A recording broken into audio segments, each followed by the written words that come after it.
ანუ დილამშვიდობის დილამშვიდობის გაიღვიძე საქართველოს მეც შემოვერთები ამ თქვენ სლოგანს მივესალმები თქვენს მაყურებელს მანო ნინო დათაშვილით დავიწყოთ მოდი ხო აი ამ ამბავთან დაკავშირებით თქვენი პოლიტიკურ შეფასებაც რომ მოვისმინოთ რას ნინოს თავს ხდება ეს არის სიმბოლო ახეთ საქართველოს თავისთავად რომ გადავხედოთ წარსულს ეს არის შეწირული ქალების ქვეყანა მართლა ასეა ანუ სიმართლე ყოველთვის იმ მხარეს იდგა საქართველოში რომელ მხარესაც ეს შეწირული ქალები იდგნენ ხო დაწყებული გნებავთ რელიგიური ნიშნით გნებავთ სახელმწიფოსთვის შეწირული ქალები და ამ სახელებს არ ჩამოთვლი რაღაც ყველამ ძალიან კარგად ვიცით ეს ჩვენი ქვეყანა და ახლაც ეს არის ძალიან მკაფიო ნიშანი რომ ნინო დათაშვილი ვისი გულისთვისაც ისჯება ის მხარე არის მართალი ამიტომ თქვენ რაც ილაპარაკეთ ახლა ამას ყველაფერს ეს ყველაფერი აერთიანებს.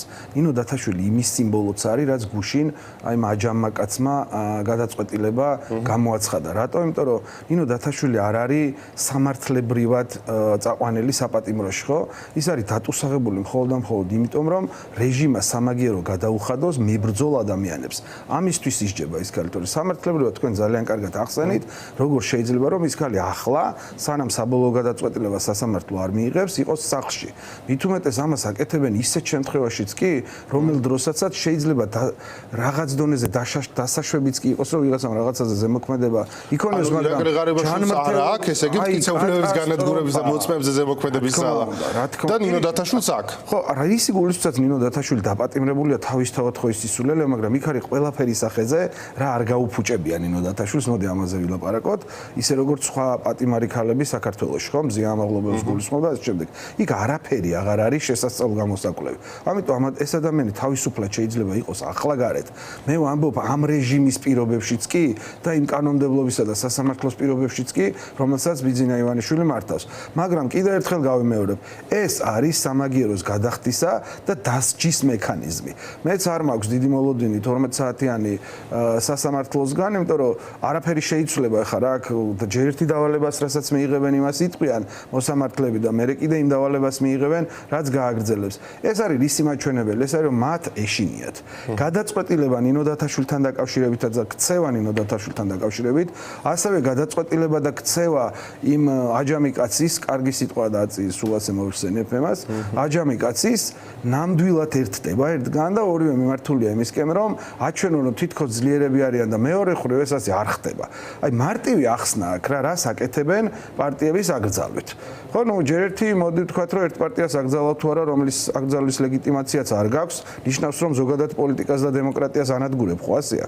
და მით უმეტეს იმ დაპირებებით, რაც თქვენს რომ ახლა ამათ ვანადგურებთ, მე თუ ოდნავ რაღაც 5%-იან ბარიერს პირობითად თუ გადალახავთ, ყველას გაგანადგურებთ. ანუ არავინ იქნება საქართველოში ისეთი, რომელიც არ მემსახურება მე, მოდი პირდაპირ ვთქვათ ეს, რაც არის მიზანი, ხო? ამ ბოლო 2 დღემ ძალიან მკაფიო დაჩვენა რა უნდა ბიძინა ივანიშვილს, ანუ ვინ არის მისი მტერი და ვინ არ არის მისი მტერი. ამ განცხადებებით ყველაფერი გაცხადდა.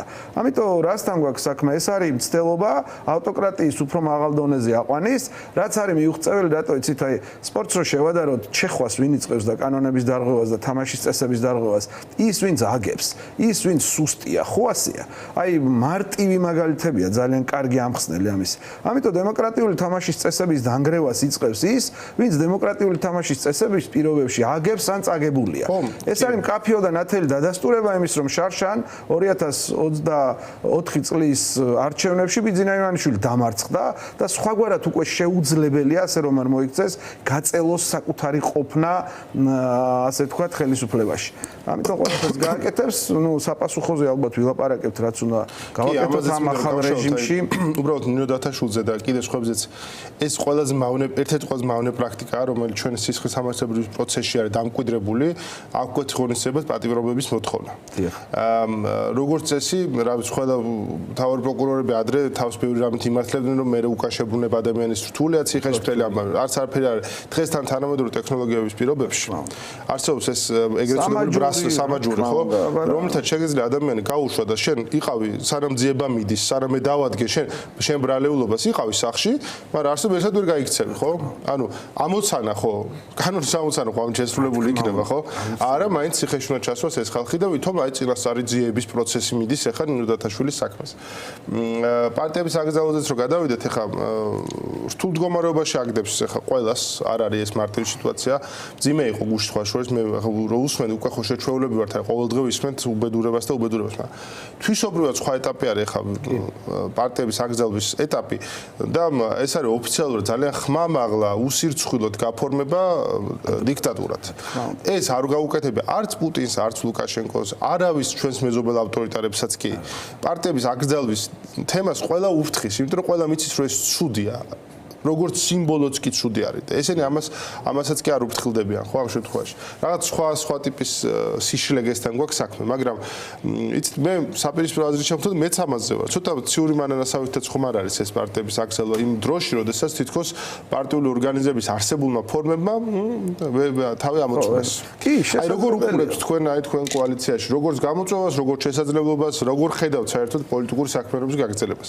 მოდი დავიწყოთ იმით, რომ რთული პრობლემები შეიძლება წარმოიშვას, ტექნიკური იქნება ეს ფინანსებთან დაკავშირებული, ხო რაღაც როგორ უნდა იქირავო პირობითად თუ ფიქრიდან დაწყებული, როგორ უნდა იქირავო ოფისი, რაღაც ეს აქციები როგორ მოწყვან კიდე მასში მონაწილე ადამიანებმა როგორ უნდა განახორციელონ ის საქმიანობა. რა თქმა უნდა არის რთული, მაგრამ ფაქტი ერთია რომ ზაფხულიდან განსაკუთრებით, ზაფხულიდან მოყოლებული, ჩვენ ისედაც გაუქმებულები ვართ, ხო? გუშინ თენგო თევზაძემ თქვა და გავიმეორებ პრინციპში მის სიტყვებს, ახლა ნომერი ჩვენ აღარ გვაქვს, ჩვენი პარტიის ლიდერები ციხეში სხედან, ამიტომ რაღაცნაირად ეს არ ყოფილა ჩვენთვის შოკის მომგვრელი ჯერ ერთი, იმიტომ რომ ამის მოლოდინი ნამდვილად არსებობდა. პრინციპში რაღაც ცოტა შეიძლება ისე უხერხულად ჩანს, მაგრამ ზუსტად გავარტყით, ასე ვთქვათ, ის ჩამონათვალით, რომელ პარტიებსაც საქართველოში აკრძალავდნენ, ესე ძალიან მარტივი გასაგები იყო, ამიტომ არ მგონია რომ რაღაც განსაკუთრებით დიდ გამოწვევებთან გვაქვს საქმე, თუმცა შესაძლებელია ამის სწორად გამოყენება, თქვენ რაც თქვით, იმ ერთობის ჩამოყალიბებისთვის, რომელსაც აქვს ყველაზე მეტი და დიდი მნიშვნელობა, რას გულისხმობს ეს, ხო? ხალხის პოლიტიკური პარტიების, თუ ყოფილი პოლიტიკური პარტიების, დარჩენილი პოლიტიკური პარტიების, მათ შორის ახ თქვენ თქვით, დროა, გირჩია, რომელიც ძალიან მნიშვნელოვანი პოლიტიკური პარტიები არიან, ფედერალისტები არიან და ასე შემდეგ, ხო? ეს ხალხი იბრძვის, მუშაობს და ასე შემდეგ, მათ რას გულისხმობს? ესეც, ნახეთ, გარდა იმისა, რომ ასე თქვათ, თითქოს დატოვა რაღაცნაირად ამ პარტიების არსებობის საფუძველი იმისთვის, რომ რა ვიცი, დასავლეთთან ელაპარაკა თუ ბოდიშები მოეხადა, გარდა ამისა, რას აკეთებს იცით? დამცრობას, აი ქართულ ენაში დამცრობა რასაც ნიშნავს. ეს პარტიები დაამცრო თითქოს მნიშვნელობა დაუკარგა, რომ თქვენ არაფერს წარმოადგენთ. თქვენ ჩემთვის საფრთხეს არ წარმოადგენთ. ხო, თავისთავად ნახეთ როგორ აღიქონს. ესეც იმის გამოხატულება, რომ დემოკრატია არაფერ შუაში აღარ არის. ანუ ეს ადამიანი სამყაროს უყურებს ასე, ვინ არის მისთვის საფრთხე და ვინ არ არის მისთვის საფრთხე და ვინ არის მისთვის სიკეთის მომტანი მარტივი ამბავია. და ვინც მიიჩნევს რომ მისთვის საფრთხე, მას კრძალავს. მაგალითად, რატომ არ აკრძალა გახარიას პარტია, ხო? იმიტომ არ აკრძალა, რომ ამის კაფიოდ გამოჩნდა, რომ თუ შევიდოდით ჩვენს პარლამენტში მივიღებდით თანხას, მორჩა დამთავრდებოდა ამით ყველაფერი და ჩადგებოდა ბიძინა ივანიშვილის თვის რეჟიმი დამყარდებოდა, ასე ვთქვათ და ნორმალიზდებოდა. ანუ სამართლებრივ ბრძოლას აპირებთ? რა თქმა უნდა, სამართლებრივ, მათ შორის სამართლებრივ ბრძოლასაც ამ ეტაპზე ჩვენ ველოდებით რომ აიტვირთოს, ანუ ოფიციალურად შევიდეს ეს საკონსტიტუციო სასამართლოში, ამ მხრივ ძალიან ძლიერი გუნდი ყავს თქვენ იცით, ჩვენთან პარტიაში არიან საკმაოდ გამოცდილი ადამიანები, რომელიც მიმართულებით ისედაც მუშაობენ, ამიტომ ჩვენ ყველა შესაძლებლობას იმისათვის, რომ ჩვენი სიმართლე დავადგინოთ, მოვამზადოთ დოკუმენტები იმისათვის, რომ სამომავლოდ გამოდგეს მერე სამართლებრივ დავისთვის თავისუფალ და ნამდვილ სასამართლოში, ყველაფრისთვის საჭირო იქნება ეს ყველაფერი და ყველა იმ ინსტანციას და ეტაპს გავივლით, რაც ამისთვის საჭიროა. ერთ რამეზე მინდა აუცილებლად დაუბრუნდე დათაშვილთან დაკავშირებით, დღეს დილით როცა ჩამოვსკროლე, ასე ვთქვათ, ბოდიში ამ გამოთქმაზე, აი სწრაფად თქვენ რო ველოდებოდით, განათლების სისტემაში სამი ამბავი დამხვდა. ერთი დათაშვილის აი ეს სრულიად უზნეო და წარმოუდგენელი ამბავი, მეორე სკოლის მოსწავლეებმა გადაკეტეს ქუჩა. ანუ ამათი გაგებით ამ კანონმდებლობამ სკოლის მოსწავლეები აქცია სამართალდამღებად. რატო? იმიტომ რომ 1000 წელია ეს ბავშვები ელოდებიან საკუთარ სკოლას იმისაც რომ ისწავლონ. მეათე სკოლასთან დაკავშირებით მაქვს საუბარი. დადიანის ქუჩას გუშინ. და მეორე, მესამე ინფორმაცია კიდე ამის პარალელურად დაიჭირეს ტაბატაძე თუ არ ვცდები, რომელსაც ედავებიან საბავშვო ბაღის ფულის მოპარვას. ტაბიძე. თუ ტაბიძე, ბოდიში, დიახ, ტაბიძე საბავშვო მუნიციპალური ფონდის აი ეს რომ ავკინძოთ და თქვენ ახსენეთ ყოფილი პრემიერ-მინისტრი თუ სახე ქართული ოცნების, რომელიც ფულის მოპარვის ბრალდებით არის დაკავებული და მე გამოშვებული, კაფიოდ ხედავთ რას ნიშნავს ქართული ოცნების, ანუ რუსული რეჟიმის საგანმანათლებლო სისტემა, რომელსაც გვთავაზობენ. ერთი ეს არის დაშინება, რომლის სიმბოლოც გახლავთ დათაშვილი, მეორე ეს არის იმ თანხების მითვისება არაკანონიერი გზით, რომელიც არის ტაბიძე, სიმბოლო და მესამე ეს ბავშვები სკოლის მოსწავლეები, რომელიც წლების განმავლობაში ელოდებიან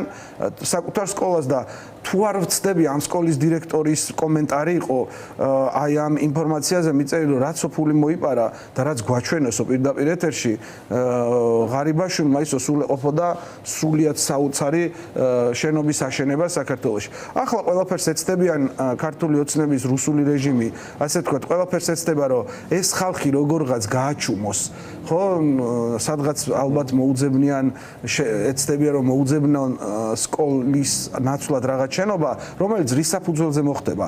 წაართმევენ სხვას იქ რა შენობაც ეკუთვნის. მაგალითად, შეიძლება ვიღაცას ქონდეს ახლა თავისუფალი სივრცე, რომელსაც რა ვიცი, ინახავს როგორც ქონებას. ხო ხვდებით რომ ან იქ ამუშავებს რაღაცას, გამოყრიან ახლა იმას იქიდან და შეუშვებენ ამათ. ისევ ძალადობაზე გადავა ამ პრობლემის მოგვარებაც. ამიტომ მე ვფიქრობ, რომ და მესამე, რაც მეოთხე, უпростоრად რაც აუცილებლად უნდა ითქვას, ეს არის ფაქტი, რომ ქართული ოცნება, როგორც სისტემა არის ჩამოშლილი, ის თვით იმ პირობებში, რომელიც მან შემოგთავაზანო ეს ძალადობრივი მეთოდები, ვერ აკეთებს საქმეს, ანუ რაცაც უნდა აკეთებდეს. ყველგან არის პრობლემები. ყველგან არის პროტესტის უმაღლესი ფორმები. მათ შორის სასამართლო სისტემასთანაც, სასამართლო სისტემაში, პოლიციაშიც. კითხვა დავსვათ, რატომ წავიდა ის ადამიანი პოლიციის პატრულის, ხო, პატრულის საპატრულო პოლიციის უფროსი, ხო, რომ დაიღალა, რას ქვია, დაიღალა.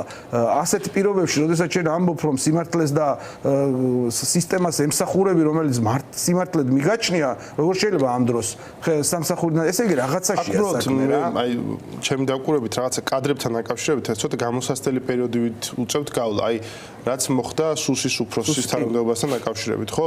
რაღაცაზე თანახმა, მაგრამ უშუალოდ მე საქმეში რომ ნახულობს, არ არის იმაზე მეტის წამსვლა, ნუ ვერ გააკეთებს რა. ეხლა მაგალითად მარსთა ჭირდება რაღაცა ტიპის გამოსაცდელი ვადები. რაღაცა შინაგანი მზაობა ჭირდება იმის გაკეთებას, რაც ეხლა მდინარეზე აკეთებს. ხო, ეგრე მარტივი არ არის მაგის გაკეთება. აბა რა თქმა. ეხლა მაგალითად ღარიბაშვილთან შევიდნენ სახში და მის სოს ბეჭდები დააძრეს ხელიდან, თურმე აი ბეჭდებიც მოიხსენიო უთხრეს. და ეგრე მოიხსნენ კიდე სხვებს, ხო, იქ თავიანთ ხალხს ერთად რო ჭიქას უჭახუნებდნენ და გვერდ-გვერდ რო ისხდნენ და ზუსტად იმ საათების გამო რო იცავდა და ეხლა იმ საათების გამო რო უნდა გაასამართლოს. აი ამის გამკეთებელი, ნუ ამაზე წამსვლელი. დუმარეთ შემოხვედრი ბევრია, მაგრამ ამის უშუალოდ შემსრულებელი კიდე სხვა ტიპის მზაობას მოითხოვს აშკარად. კი, საქართველოს პატარა ქვეყანაა ამ სიტყვის პირდაპირ მნიშვნელობით, ახლა ურთიერთობის ახლა თბილისი ურთიერთობა შეიძლება ამაზე ვლიცინებთ, მაგრამ ნამდვილად ასია რა, ახლა ესე არ არის ყველას იცნობს და არ არის მარტივი ამ რაღაცების კეთება და სხვათაშორის ისტორიასაც რო ჩახედოთ, ჯალათები არ იყვნენ ძირითადად ქართველები, რატომ არ მოყავდათ. ძნელია ამის მუშაობა არ არის. ასევე რასაკეთებენ, ნახეთ, პოლიციას ამბობენ, რომ რაზე საუბრობენ, რეგიონებში გადაყავთ და გადმოყავთ, ისე რომ უცხო სახეები იყვნენ თბილისში. იმიტომ რომ საბოლოო ჯამში ყველას ძალიან კარგად ვცნობთ. იმ პოლიციელებს მართლა ახლობლები ვიცნობ, ვინც ახლა ყოველდღე ქუჩაში დგანან ჩვენ წინ. არ არის ეს მარტივი საკითხი. ამიტომ ამის კეთება არის ნამდვილად რთული და უჭირთ და მეორე რაც არის ძალიან რთული, მიუხედავად იმისა, რომ თითქოს ავტოკრატია რაც უფრო დავიწროვდება ის ხალხი, ვისაც ეყდნობა არის თითქოს მარტივი, მეორე მხრივ ძალიან რთული. ანუ ადამიანები გამოილიან, ვისაც შეიძლება ბიზინა ივანიშვილიც ენდოს, ან მართოს. ენდოს ცუდი სიტყვა, იმიტომ რომ დადებითი კონოტაცია აქვს, რომელიც უნდა მართოს, ხო? ამიტომ ეს ხალხი არის გამოსაზრდელი და ამას მიმართავს და ნახოთ როგორ გაგრძელდება. მე ვფიქრობ, რომ ეს ნაწილზე მინდა ვიკითხო კიდე. ეხლა მოცემულობა ასეთი იქნება, რომ პარტიები როცა აიგრძალება და თუ აიგრძალება, ნუ იქ დარჩება ძალიან ბევრი პოლიტიკოსი თავისუფალ ცურვაში. გამოიწვევს თუ არა ეს რაღაც ტიპის ახალი ფართო კოალიციების შექმნას. იმიტომ რომ ნახე, აი მათ შორის ეხლა კარგად გამოჩნდება, რომ ამ პარტიების აქციის პირობებში გადარჩება რაღაც მეგაპარტიული იდენტობები, ხო? იდენტობები, რომლებიც დგას ვიწრო პარტიული იდენტობების მაღლა. ვიწრო პარტიულებიც არსებობს, კი, მაგრამ არსებობს კიდევ უფრო დიდები, ხო? რომელიც აი მაგალითად ჩვენ საზოგადოებას ყოფს როგორ აფასებენ იმ 9 წელს, კარგად, ცუდად, უფრო კარგად, უფრო ცუდად, ხო რაღაც. აი ეგეთი იდენტობები არსებობს, რაღაც ოპოზიციაში შედიხარ, გაარკვევ, ეს აქეთ არის, ეს იქით არის. ხო და აი ეს უფრო დიდი ქოლგა იდენტობების ქვეშ დაჯგუფება ხო არ მოხდება? ხო არ გახდება შესაძლებელი? ეხლა თვითონ სიტყვა იდენტობას ძალიან კარგად ხსნის, ამ ცნება რასაც გულით იდენტობა არის ცოცხალი სივრცე შეიძლება ასე ითქვას და რა გამოწვევასაც იღებს იმ გამოწვევის მიხედვით შეუძლია იმიტომ რომ ცოცხალი ორგანიზმია შეუძლია ადაპტირება. ამიტომ აქ არაფერი კიდევ ერთხელ გავიმეორებ, ხა ჩვენ შევეცვიეთ ძალიან დიდ დარტყმას მაშინ როცა ჩვენი პოლიტიკური ლიდერები ციხეში ჩასვეს და ხა არ მიწყენენ ისინი თუ მისმენენ, ვიტყვი რომ ამან სასიკეთოდ იმუშავა ჩვენთვის, იმიტომ რომ გამოჩნდნენ აი ესე აიწიეს იმათ ხო დაისვენეს და თქვენ რას გულისხმობ, იცით, გამოჩნდნენ ახალი ლიდერები, ანუ პასუხისმგებლობების იგივე თენგო თევზაძე, რომელიც აი ამ 6 თვის განმავლობაში გაზრდილია ისე რომ 10 წელი შეიძლება დაჭირდეს ადამიანს. ამიტომ ყველაფერს აქვს მეორე მხარე. ეს ძალიან კარგად იცის ქართულმა ოცნებამ. ნახეთ რა გააკეთეს, ხომ კვირდებოდნენ რომ აკრძალავდნენ პოლიტიკურ ინდივიდებსაც. რატო ვერ გააკეთეს ეს? იმიტომ რომ სავსეა მათი რიგებით იმ ადამიანებით, ვინც 2003-დან 2012 წლამდე ბიძინა ივანიშვილის მსგავსად ახლა რო ლოცულობენ ბიძინა ივანიშვილზე, ისე ლოცულობდნენ სხვა ადამიანზე. ხუასია. ეს ხო ჩვენ ძალიან კარგად ვიცით, კაცო, ხა აგერ გუშინ წინ ხდებოდა ყველაფერი და რაჭის ეგრეთ წოდებული მართველის ხსენება ღირს მარტო ამათ ხო გოჩაინუქიძის ხა თუ აკრძალავდნენ ამ პიროვნებებს, მაშინ გოჩაინუქიძის აკრძალვაც მოუწოდათ. ამიტომ თუ კი ისინი მოქმედებენ ისე როგორც თავად აწყობთ, ჩვენ გაცილებით მეტი შესაძლებლობა გვაქვს, იმიტომ რომ საბოლოო ჯამში მოდი ვილაპარაკოთ რაზე იცით. მთავარი საყრდენი იმის რომ ბიძინა ივანიშვილი არ არის ლეგიტიმური და ვერ დაამყარა აქ რა ავტოკრატიული რეჟიმი არის ხალხი რომელიც ქუჩაში დგას და ჩვენ პირველ რიგში ის ხალხი ვართ ვინც ქუჩაში ვდგავართ. რა სახელს დავირქმევთ ეს ქაღალდზე იწერება თუ არ იწერება არ არის მნიშვნელოვანი. ჩვენ ისედაც არ ვაპირებთ ბიძინა ივანიშვილის მიერ ამ წესებით ჩამოყალიბებული პოლიტიკური თამაშით თამაშს. ხო ასეა? არჩევნებში არ მივიღეთ მონაწილეობა, არ შევედით პარლამენტში, ნუ პოლიტიკა მოკლა ბიძინა ივანიშვილმა, სამართლებრივი სივრცეები მოკლა. გაანადგურა და რა საჭირო ახლა ჩვენ ვიქნებით თუ არა ქაღალდზე დაწერილი, გვექნება თუ არა ხელი მოწერილი აი ამ რაღაცა ფურცლებზე, აბსოლუტურად არ წყვეტს არაფერს. ჩვენ ვაგრძელებთ ბრძოლას, ამას რაღაც სახელი დაერქმევა, რა ფორმას მიიღებს უკვე მუშაობთ ამასთან დაკავშირებით, გაცხადდება მალე ეს რაღაცეები, როგორ ვაპირებთ თან ველოდებით ახლა მართლა ოფიციალურად აიტვირთოს რა საკეთებენ საბოლოო ჯამში, ოფიციალურად რა იქნება ეს ფორმა და იმის მიხედვით მოვიქცევთ. მათ შორის ეგ რაც იქნება. მადლობა ძალიან.